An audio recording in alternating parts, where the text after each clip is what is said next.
Congratulations, you did another brilliant performance. Oh, thanks. How did you get to take that project on? Well, Jean-Marc Vallée came to me. It had been through, I think, a number of incarnations, and he had been attached to it for many years. And then, I wanted to always work with Jean-Marc, and I love the work that he's done, not only on like Dallas Buyers Club and Wild, but in, Café de Flore and Crazy, and so.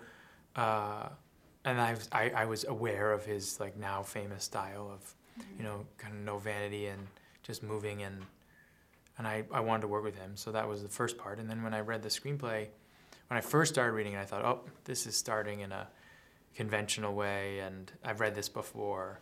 And then very quickly after that, I started to get sideswiped by all these sort of unconventional routes and structure that the movie was making.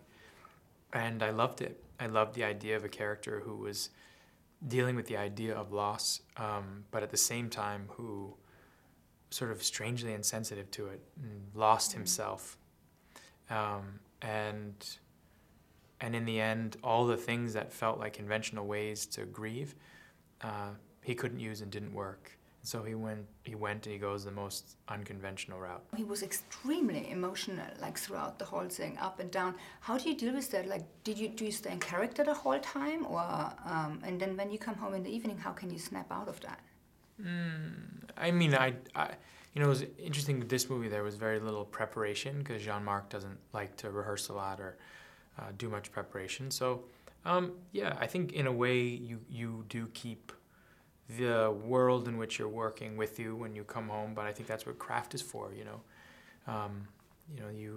have to dock, and before you go set sail again, even if you anchor for a while. So you learn that over time. But yeah, I mean, those feelings do stick around. How did it feel to you when you did the scene where you destroyed everything? It was cathartic. It was cathartic to destroy a home, and knowing that that was what it was meant for. Yeah. I don't normally feel like release or relief when I know it's something that people don't want to be destroyed. But in this case, it was nice knowing that it had been built to be destroyed. If I give you a sledgehammer right now, where would you use it? And you can't use it on me. I wouldn't. I am a pacifist in a lot of ways, so I wouldn't use it, and nothing here needs to be destroyed. So, but in general in your life, you don't feel like, because you have people who like to destroy things, and then you have people who wouldn't like to destroy things. Right, yeah. Well, I mean, I think what I learned from this movie is that creation is a lot harder than destruction. Destruction is about kind of that little kid in us, that 3 or 4-year-old who builds up something and then immediately kicks it down and gets satisfaction out of it.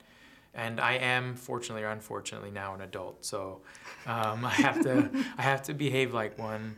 And in a way, I see that creation is very hard. It's full of massive compromise, but in the end, I think it's so much more rewarding than destroying something. And that's a really beautiful thing. I thought was the music, the rock music.